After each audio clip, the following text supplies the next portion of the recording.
Hello and welcome back to Ronald Talks Difficult Literature. Today we'll be discussing the Russian literary explosion of the 19th century. Today's show is going to be a little bit different. On this show, we usually take classic works of literature that many of us have found difficult to read in the past for whatever reason and talk about it like we're two old friends having a brew. It could be a coffee shop brew, could be a beer, could be a White Claw, could be an energy drink, or a glass of water. But I'm really excited about today's show. It's going to be different. But first, I want to introduce my guest, who happens to be my son, Jett Tiner. Hello. Jett, please introduce yourself to everyone and tell us what you're sipping on today. Howdy. Today, well, we'll start with our beverage today. I'm the energy drink nerd, so this is my crisp, cold Monster, fresh from the fridge and the Allsups. Fridge and the Allsups too. Nice sound effect. Excellent. Love it. It's good. Anyway, my expertise, I'm not really an academic, of course. I find myself very interested in European history, especially pre-industrialization, the causes, effects of economic system change. So from serfdom to industrialism to, in some places, communism to financial markets, as well as I find myself something of a enthusiast of modern systems and how they were formed, right? So I find especially Russian history to be very interesting, watching it rapidly go through changes and seeing how the public took these changes in rapid succession was very interesting to me. So that's what brings me here today. I think this is going to be very interesting. Awesome. What are we sipping on the other side here? I got to ask the question. Yeah. So to the beer of the week or the month, because it's been a while since we've done one of these podcasts, but I'm actually sipping on this here. It's Tank 7 by Boulevard Brewing, brewed in Kansas City. Kansas City mention. All right. Yeah. Tank 7. It's a Belgian style Saison, a farmhouse ale. Got nothing to do with Russian literature. If I'd have been thinking, I would have gotten a Russian Imperial Stout. We'll do that. It's too warm for an Imperial Stout. It's like 95 outside. Yeah, it really is. So we'll get a Russian Imperial Stout next time, because I think you and I are going to maybe discuss a Russian novel at some point. But today, what we're going to do, so today's episode is a bonus episode. We're going to deviate from the normal show format to discuss an entire collection of Russian literature. And it's specifically the Golden Age of Russia's literary explosion beginning in the 19th century. And we're going to cover a time period from about 1800 up to 1965, somewhere in there. And Jett's going to give us the historical background surrounding the causes of this explosion. But it was influenced by Western Enlightenment and strict local Russian censorship. It was just kind of this headbutting of two ideas. Literature became a space to explore social and philosophical and moral ideas in the early 1800s. It really ended with the advent of the revolution, the Soviet Revolution. But there were still some people writing underground that got works out that were eventually published. Right. Some of the death of the gentry nests in literature moved away from romanticized life on country estates. Authors began to depict the decay and bankruptcy of the old land-owning nobility. And this is during the time of serfdom when this began. And there was a rise of the peasant question. Writers were obsessed over whether the former serfs were truly free or simply oppressed by a different name. And talk about the new man. Characters shifted from bored aristocrats to gritty, educated commoners and radicals. And I think this all gets started under Tsar Alexander I's rule. He ruled it from 1801 to 1825. And maybe you can give us some background on Alexander I. Right. So Alexander I is certainly an interesting character. He was nicknamed the Blessed, which is certainly interesting because he had to deal with the Napoleonic Wars, which I would not call a very blessed position to be in. But, at the time, they didn't know that. So we're talking about a Europe in chaos, right? This is pre-concert of Europe. This is Napoleon not just on the rise, but at his peak. France is as strong as it's ever going to be. We talk a lot about in Russian literature that a lot of the educated writing class were talking and speaking in French, right? Because there's a close tie between Russia and France. It is considered the cultural thing to do, right? So the Russians are having to deal with this Europe in total chaos between them and France, but he's able to kind of manage to keep the empire together. He's able to manage. Well, they tried legal reforms. It didn't really, they laid out the plans and then they just kind of didn't do it. Turns out that sweet Russian absolutism just was too strong. They didn't want to let that go. The Even though the noble class doesn't have a lot of say, they still had a fair amount of their own freedoms that they used to have. Not a lot changed was the interesting Okay. part compared to, we talk about serfism or this version of slavery. There's that key distinction that Russian absolutism is kind of a pure version of absolutism. Everything came from the top. And in a lot of places, like we think of the Magna Carta, we think of the Golden Bull in Hungary, we Yeah. think of the aristocracy was giving power or getting power from the monarch in concessions and these treaties. That didn't happen in Russia. In Russia, Okay. they just slaughtered the aristocracy uh, instead of dealing with treaties. So there was a pure absolutism that made the serfdom, I shouldn't say serfdom was very, very tight. It was very strict. So that when we talk about the peasant question, the question is not were they peasants. There's a very strong argument as to were they peasants or were they slaves, because really they didn't have any choice. There was nothing to do. Right. European serfdom, you could kind of move around between lords as long as you were willing to work. It was hard. You had to be able to do it, but you could do it. In Russia, that was not an option. You couldn't. You were shot or other terrible things that you don't need to get into. So it's kind of the context of what's going on. This system is very, very well entrenched. It's not. It doesn't. It feels like it's not going to go anywhere. Like we're pretty secure, even though Europe is kind of doing its own thing. There's something to worry about. At home in Russia, it doesn't seem like that's the case. So that's where we're starting. Yeah, we're starting with Alexander I. He had a couple of things happen during his reign, but Alexander Pushkin started writing during that time period. And Alexander he's an interesting guy. He's a larger than life figure, really. His education was entrusted to nursemaids and French tutors, and he spoke mostly French until the age of 10. So he's a direct result of this European Enlightenment, and he's writing from that standpoint. But he's also writing during the time of this peasant question.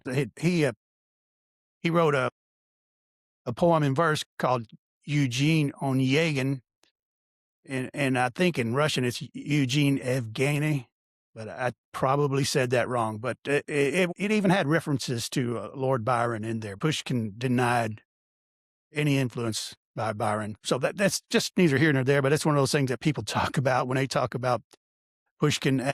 One of the things that's cool about Pushkin, or not cool, but remarkable, is that in Eugene Onegin, the hero dies in a duel. Well, Yeah, that's how Pushkin died, in a duel. as one did. And yeah, that was the fashionable thing to do, was to go out in a duel. But anyway, he predicted his own death in a duel.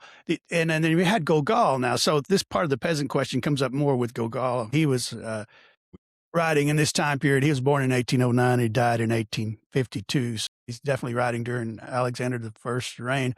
Now, he was born in the Ukraine, and he wrote this novel that's studied a lot today called Dead Souls, and it's a political satire of the corruption in Russia.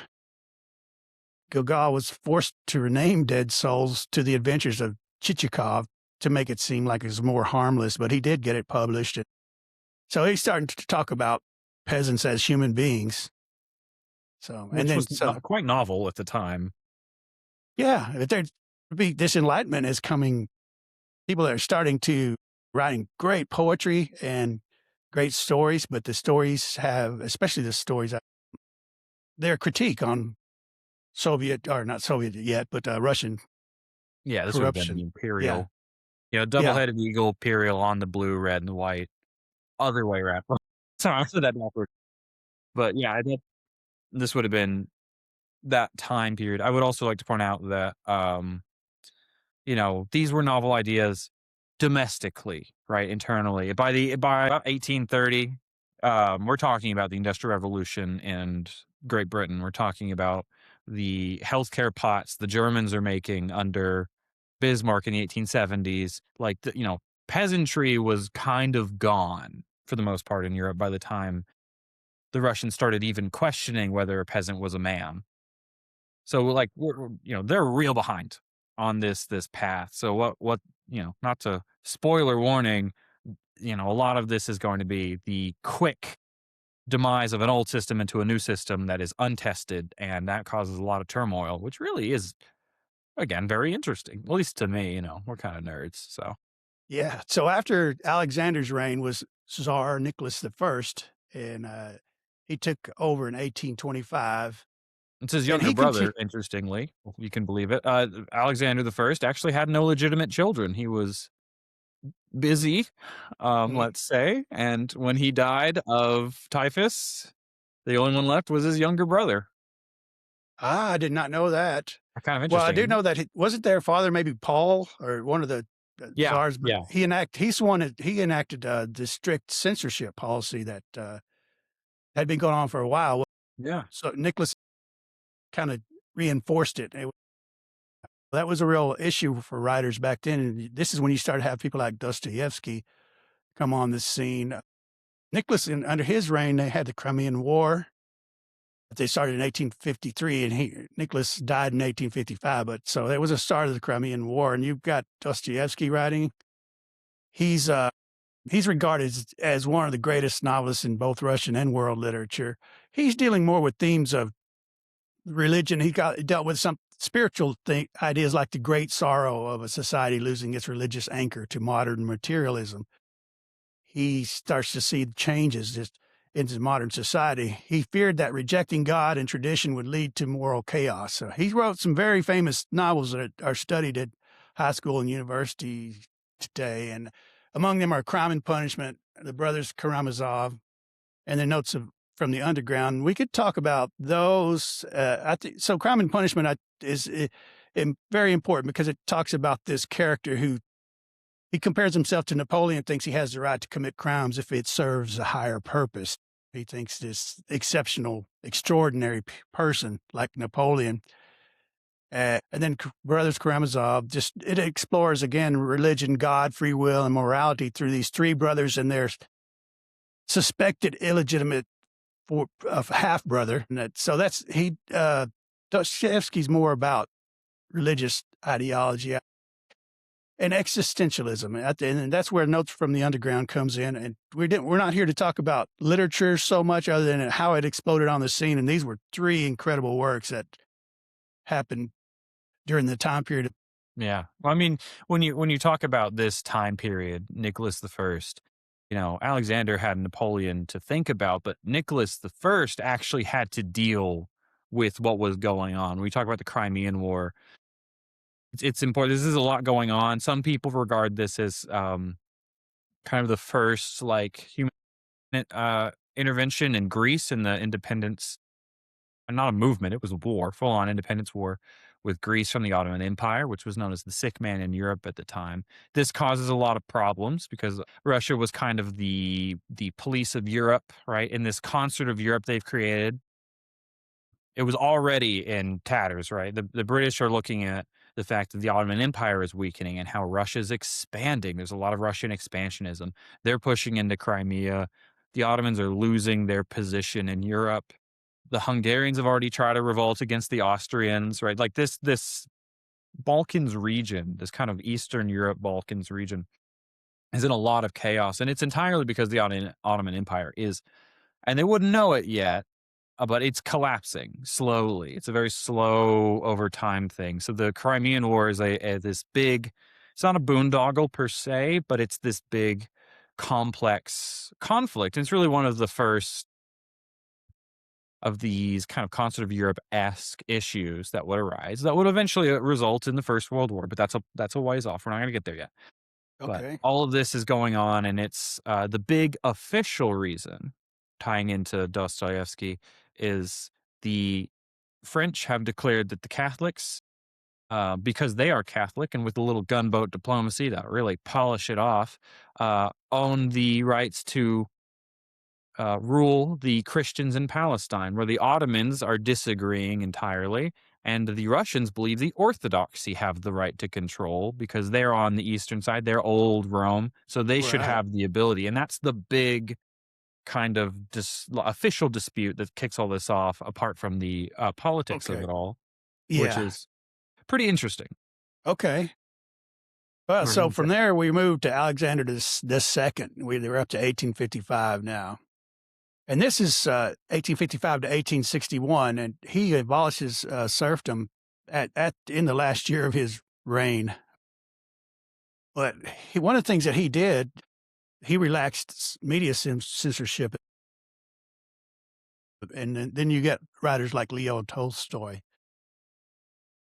He's regarded as one of the greatest, most influential authors of all time from anywhere. And he did not like serfdom. He considered it a moral stain on the nation, as did Turgenev. He believed that the uneducated serfs, they understood life better than the elites did in many ways, if not always. But he has some major works. I think you could ask just about anybody on the street, and they could say one thing that Tolstoy wrote. At least I hope so. he's War definitely a and Peace. household. Yeah, War and Peace. I think a lot of people know, and Anna Karenina. And then you and I are going to cover one I would like to do pretty soon: the death of Ivan Illich. But War and Peace is tracking 5 aristocratic families during the Napoleonic Wars.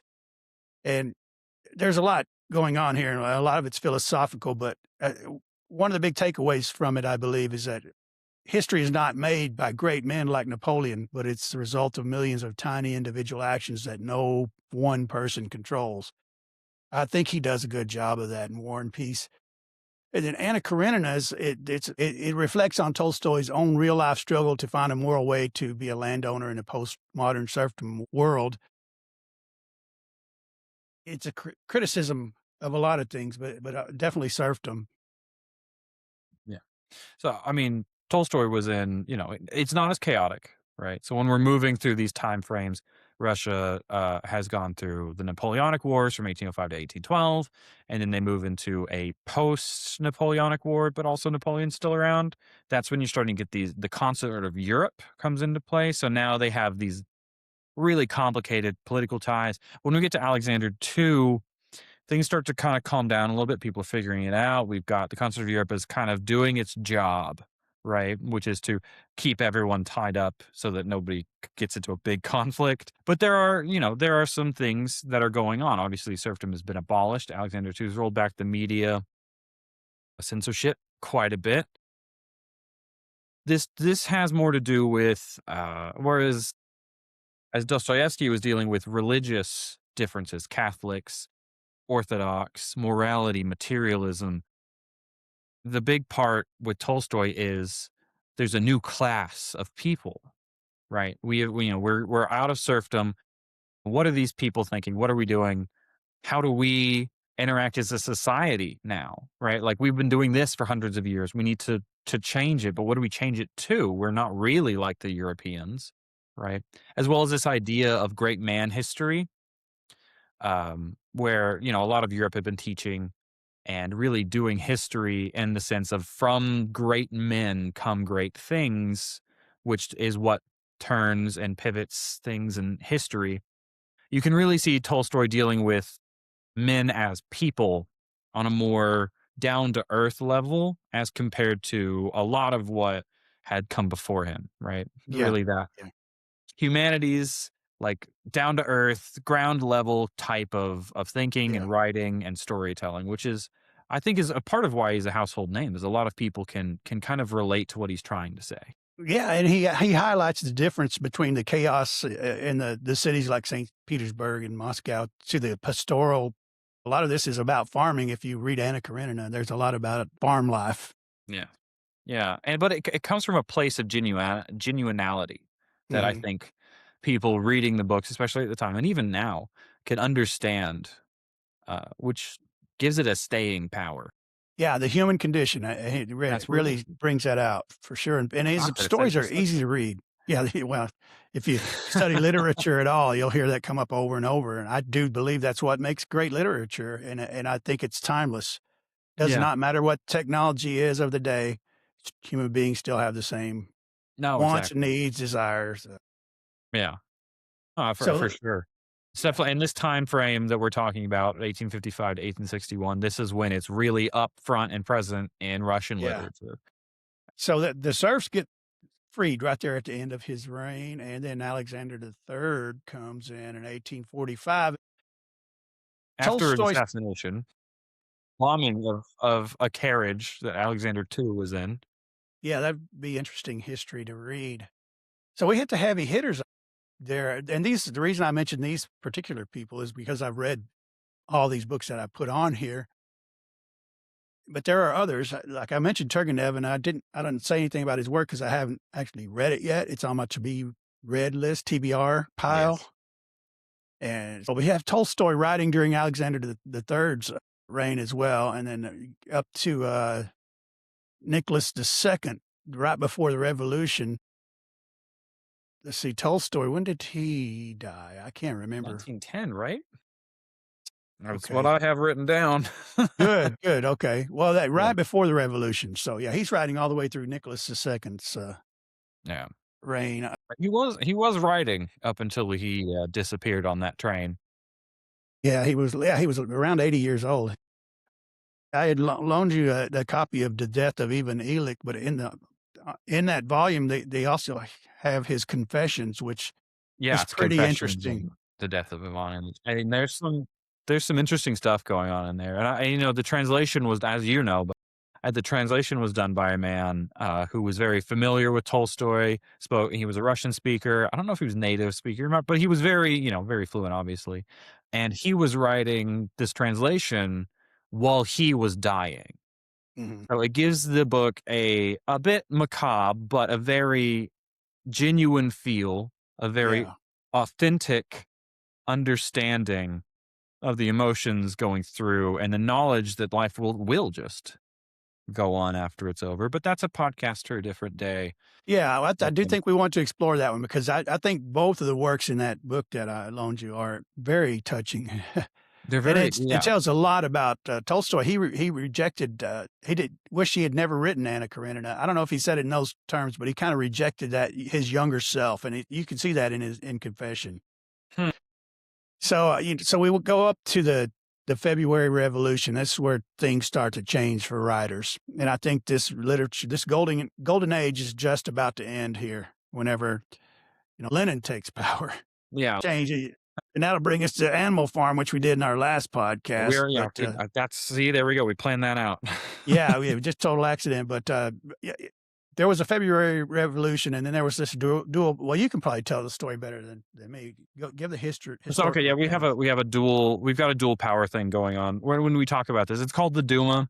Mhm. Um, Tsar Nicholas II, who is the son of Alexander III. Again, there wasn't literally speaking, not a lot going on between Alexander III and Nicholas II. Politically speaking, a lot, right? We are changing a bunch of stuff. I missed an opportunity. I have to. I should have brought an old Rasputin in. This would have been Oh, you perfect, should have. but That anyway, would have been perfect. I Yeah, interrupted that's you. the Please. Imperial Stout.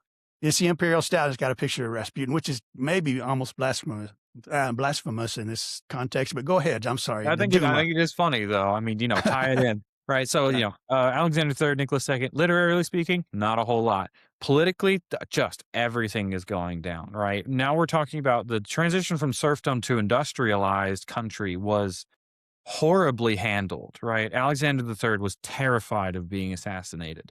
He was a cautious man. Paranoid is the word most people would use. Nicholas II was a wholly uninterested and uneducated man.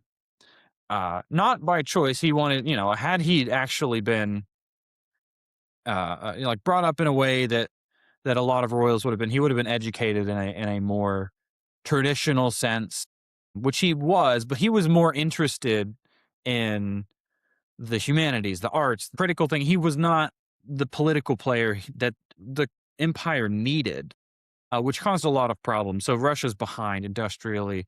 So what happens is there's a revolution of a workers' party in February, which is well, I think it technically was the end of January, but we're not going to get into that.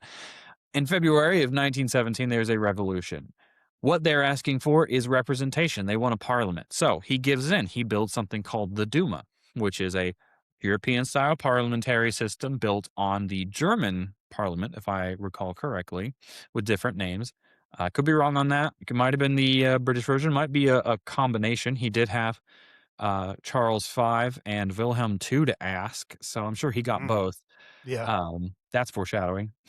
Oh, for All sure. you literary enjoyers out there, that's foreshadowing. Read The Guns of August by Barbara Tuchman. Guns of August, right? So they build the Duma, and then he immediately after, what was it, like a month? I don't remember. It was not very long. He strips every single power the Duma has. So it's just a figurehead of like rubber stamping what the Tsar wanted to do anyway.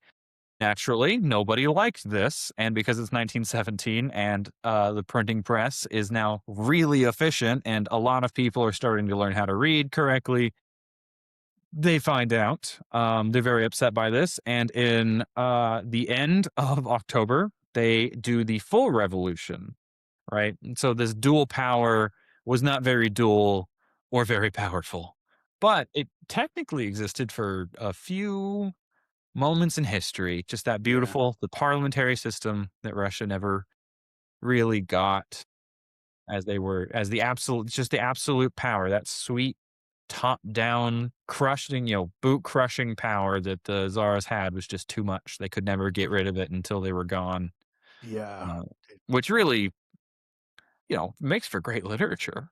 Yeah, it does. But Oh, then when you get somebody in there, Lenin lasted yeah. not very long Not very until long. No, he had a no, he stroke. was old when he started and he died of a stroke, which he started And of a then stroke in his 50s. I don't even think he was like a heavy smoker. Like, I think the stress just got to he's the screaming man. all the time, I think. Yeah, screaming on, give yourself hemorrhoids, screaming all the time. It's probably an aneurysm anyway. Again, that's probably not Might have been an animal. sensitive enough for this type of program. But Lenin, I believe, was an idealist, along the lines of what Trotsky was, and Stalin definitely was not. It didn't take long for Stalin to start taking this in a totalitarian type direction. But we still have we still have some literature, some people writing things. And it's the 20th century now. We got the 20th century Russian novelists, and they're a little bit different because they've lived through some upheaval. They've lived through some assassinations and some assassination attempts and this revolution. And one of these is Boris Pasternak. But he's Better the know. guy. Ask me. He was Jewish, and he wrote Dr. Zhivago. It was a little bit critical of the revolution. It follows this Dr. Yuri Zhivago, a physician and a poet, through the collapse of the Russian Empire and the 1917 revolution and the brutal Russian Civil War. So this is Dr. Zhivago, and so in there it takes some jabs at the revolution and the ideology of socialism.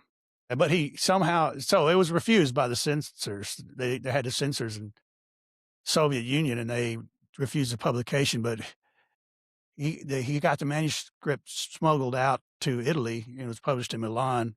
And he actually won the Nobel Prize in 1958 while he was alive, but the Soviet regime wouldn't let him accept it, so he was forced to decline it. But he did survive the purge, so I don't know how. That's incredible. I feel like at this point it is important to note the difference between, we talk about Nicholas II takes power in 1894, I believe, 1894, 1895, somewhere in there, and he's ruling till You're right. I think he took power in 1894, 95, and so he runs the country until his let's call it removal in 1917. And then we get Lenin believed in a more formal communism, right? More based on the Marx system, but like adapted for Russian needs. This was an ideological purity, the kind of thing that we would call a fantasy now, with the lessons of the 20th century. Sure. And they were really trying for something. The man dies in 1925. So that's two rulers done by the end of the first, 20 years, 25 Mhm. years of the century. And it's a tumultuous century. So then Stalin takes over, and Stalin is his background as a youth was as a street gangster, where In he Georgia, was right? He's in from Georgia? Georgia. Yeah, like very rough and tumble, very like, do what the boss says, or you're gonna end up, and no one's gonna remember where you are or who you are, right? So his method of doing business is very like, just get it done. You don't want to know why. You don't want to know what happens if you don't. Yeah. This does not play well with the ideal version of communism. So when Stalin takes over, right? Again, we're talking now, we're on our third ruler after 26 years, and it's a complete reversal, right? We're going to do this. Don't ask questions. Do this. Do this. It's gang politics, right? Yeah.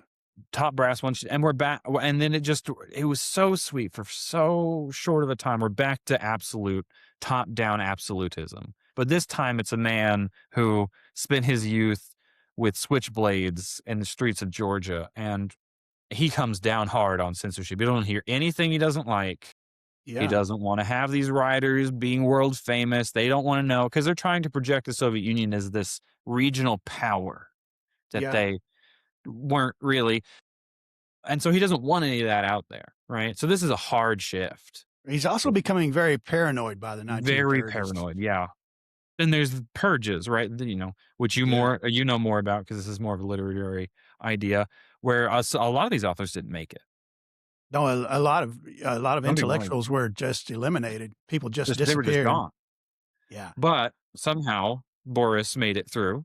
He made it Lived in through, and 1960, if you can believe it. yeah, I know, and then, Bulgakov also made it through, and then, also Solzhenitsyn he made it through the purge, but he ended up in a gulag. But let me back up on that, because under Stalin, you do have people writing, and I talked about Pasternak and Dr. Zhivago, but there's also Bulgakov and Master and Margarita, and he also had his work censored. He was a playwright, and he couldn't get anything published. No. The censors always rejected it, and it was so bad that he actually asked Stalin to be if he could leave the country, and Oh, Stalin said no. And Stalin didn't purge him, because I think Stalin did, some of his plays I do think got produced, but most of them didn't. But he ended up writing The Master and Margarita, and it wasn't published until 1967. Stalin died, 53, and it was published in Paris, because it was too. Even though he kind of hid some of these criticisms under the surface, it was kind of obvious there were criticisms of the Soviet Union and the way it right, did business, and the way people, one man had power. It really wasn't a communist society at all. Anyway, right, yeah, well, maybe one day we'll talk about that book. But I thought Bulgakov needed to be put in here for sure, because the people are still writing, and they're writing under this massive censorship, and they have to get crafty to how they get their stories out, if they get published at all, and not get killed. So, right, yeah, but then yeah, Stalin dies in 53, and that changes literature. But I also think it kind of ends this golden era, this golden age of Russian literature that exploded onto the scene in 1800, and now is starting to die out with the death of this crazy totalitarian yeah. leader.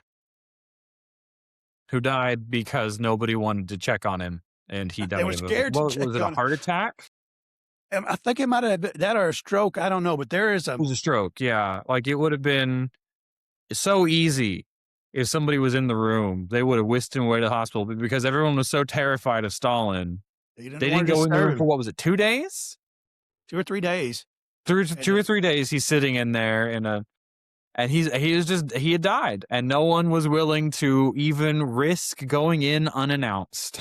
yeah, Until there's a somebody finally Netflix did, and movie they're like, "Oh, Well, Have you yeah, seen this? there's a good comedy called The Death of Stalin with, But Steve Buscemi supposedly it's and, not that far off of what might have happened. it's actually a pretty star-studded cast, and it's pretty good about the changes and how Khrushchev came to power, and, it's a different time. It's a big turning point. It's a big pivotal moment for the Soviet Union. Who's going to take power after the dictator dies? Like, where do we go from here? Because as a lot of people know, in world history, the big problem with dictatorships is succession. You can build whatever empire you want, but nobody lives forever, and no man rules alone. So when you die, who gets it, and are they qualified? Or are the keys to power going to come up and take it from you? Which is what happened in the Soviet Union. Khrushchev came up and stole it by force, Mhm. um, and then proceeded to run the country, arguably pretty well, actually. Think it For got what better under was him. going on in '53, Khrushchev did objectively. I'm not saying that Khrushchev was a good man, because just 30 minutes of reading will tell you he's not. He was funny as hell, but he wasn't a Mhm. good man. No, but he But he wasn't did doing run these that country. purges on this scale that Stalin was, so it was Yeah. better. I mean, I don't know. compared to Stalin, I think he was like a little bunny rabbit, but that's not, bar's pretty low. Bar's in hell, and we're still tripping on it with Stalin. Yeah. But, like, comparatively, Khrushchev's Soviet Union was more productive. It was more built for progress in making a functional society, which Yeah. would then be ruined by Brezhnev, who was going insane. But that's not really, that's past the literature. And I think you were mentioning it before we started this call. You Yeah. were talking about, Khrushchev is actually the one who, approved the publication of that 1967 book. And so, yeah, one of Solzhenitsyn's, book, Khrushchev actually, approved. They call this the thaw of the 1950s. So some of the censorship was relaxed, but Solzhenitsyn he'd been arrested while Stalin was alive. And he got arrested for criticizing Stalin in a private letter that he sent to somebody, but they would open the mail and read the letters that people were sending, and he got caught by that. And they sent him to a gulag where he spent a lot of time. But he ended up writing this Gulag Archipelago, and Mm, it's these gulags are labor camps, and so it's all about that. And he had several people that he met and interviewed there, and so there's a lot of that in there. But the KGB actually seized that manuscript, and it wasn't published until 1973, I believe. wow. Okay, yeah. That Yeah, was under, I think it was under Brezhnev. I think it was, but No, there was an in between, because uh, somebody, yeah, no. That's not right. Sorry, it Bresh was Brezhnev. Brezhnev Yeah, was up 'cause through. Yeah, I think he was all the way up he was up through until the Ronald end of the Reagan. 80s. Yeah, Yeah, he was up through and Ronald then Reagan. it was 1988 are the 2 premiers who lived for not very long. They Yeah. kept putting old people in Was it charge, and then Yuri Andropov, I think? Andropov, yeah, and then I don't remember the next man's name. That's gonna get me. Doesn't matter. They didn't do anything. They both died the same year they were put into the general secretary And then, of Gorbachev, 1990. and Yeltsin. Boris Yeltsin technically was a premier of the Soviet Union for Not very long at all. 20 minutes. Yeah. No, it was not very long. It might have been a couple days, but he was the one that brought the decision to bring the flag down on Christmas. Mhm. 90, oh hell, 1990. Yeah. 91, I don't know who. Somewhere in there. Okay, so Anyway, I'm gonna use, we it would got have been past the 1987, 1988 for the 2, Andropov and the next man, and then Gorbachev in 1989, I think? yeah, I and don't he had remember. the perestroika and glasnost, Perestroika and glasnost. Classic, yeah. He tried Yeah. to, a classic problem in, tight controlled countries is when you try to change. A very famous liberal philosopher once said the most dangerous moment in a, restricted society is when it decides to change, because that's Well, when it can all go wrong. It's very hard to make it on the other side. Very few societies have ever made that transition. It's quite difficult, and usually you'll go through this problem and not come out the other side the same. Something's gonna change. It's gonna be big. You don't know what though. That's the big problem. You can't tell when the big change is coming, but you can tell it will be soon, and you don't know what it is. But by trying to do this, Gorbachev was signaling that he was ready for something else. Because Gorbachev was a true believer that the future was communism. It's always moving towards communism, and that Russia Yeah. is the birthplace and it is the rightful heir to true communism. That was his I mean, he believed that up until he died. He just thought going backwards towards capitalism was not something that was possible. He was a real true believer, much like Lenin was a true believer. Yeah. You know, You see it's the a very bookends. poetic bookend to the story. Yeah, it really is. Um, but Speaking of hopefully we stories, can do that. we've gone past the golden age. I guess I couldn't tell you one writer after the 1980s from Russia, and that's bad. My podcast is on classic literature, so it's really, Yeah.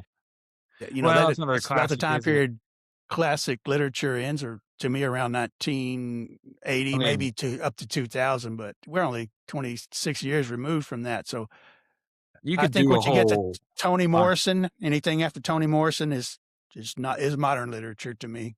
well, I know a fair amount about Yvonne, Ilyin, right, which is kind of the modern philosopher for the current, Okay. administration. I don't know if you knew that, but Putin had Ivan Ilyin, which is he was born in the 1900s. He was something of, he's been called a fascist writer, shockingly. Um, one of the first in that kind of category, and he had Ivan Ilyin, who was exiled by Stalin, to tie that back to the original Okay. story, to Germany, and I think it was 2012. I don't know, but it was sometime not that long ago. The current president, Vladimir Putin, had Ivan Ilyin exhumed and brought back for a proper Russian funeral. So this is something that they Oh, wow. really, really believe in, is his teachings, his writings. But that's not really classic literature. But that would be Yeah. kind of, if we think about the next stage in this after the thaw, it's kind of the uprising of this Ivan Ilyin philosophy, Yeah. Yeah. and that Okay. hasn't had its end yet. So we'll see how that goes in the All next right. Well, maybe we should wrap this up, so All that right. way we can talk about what we're going to do. I think we said we were going to do the death of Ivan Illich by Yes, we're Leo gonna do. Tolstoy. Yeah, yeah, we were gonna do that. There was talks of For Whom the Bell Tolls, but I think either one would be really good. I think so too. We'll do both. That's what Oh, we'll we do could do about that. both. So, any final thoughts before we wrap this up? Any final thought? I think just there's this kind of conclusionary sentiment. There was a lot of transition going on at the higher levels, a lot of change. You had a new class of people. There was a lot to write about. There was a lot for the humanities to look into, especially. I'm not really much of an art guy, but there was a lot of Russian art from the time. There's a lot of Russian literature. We can touch on Tchaikovsky's work and how that was perceived by the Russian censors. There's a Yeah. lot of turmoil, and that really makes for just great art sometimes. Yeah. It doesn't necessarily mean it will, but it Mhm. can be a great catalyst, a nice fertile planting ground for some of world famous writers to really strut what they have. Well, it's really interesting though, because it took centuries for the British literature to be written, but the British literature spans what, I don't know, maybe 1,500 years. You get to Russian literature, which Yeah. they had plenty, but they really came on the scene strong in the It came 1800s. strong and fast. It was hot and fast, right? We're moved Yeah, just like a white star, burns twice as bright but half as long. that's In a this good case, way to, yeah. yeah, In this case, that's a maybe 10 times as bright and 10 times as short. better to burn out than to fade away. How about I that? suppose so. That could be our that could be our final thought That's our on final this. thought. So, On okay, the well, way out. thanks for being on. You were definitely great at explaining history. The books Well, are, thank you. I appreciate the opportunity. I tried to give as much context as I could figure. oh, well, you did it. So here we go. All right. This concludes this week's episode. This is a bonus episode. So we're just going to close the chapter on the history, the rise and fall of the golden age of Russian literature. So until next time, grab a book, grab a brew, and have a good week. See you later. All right. See ya.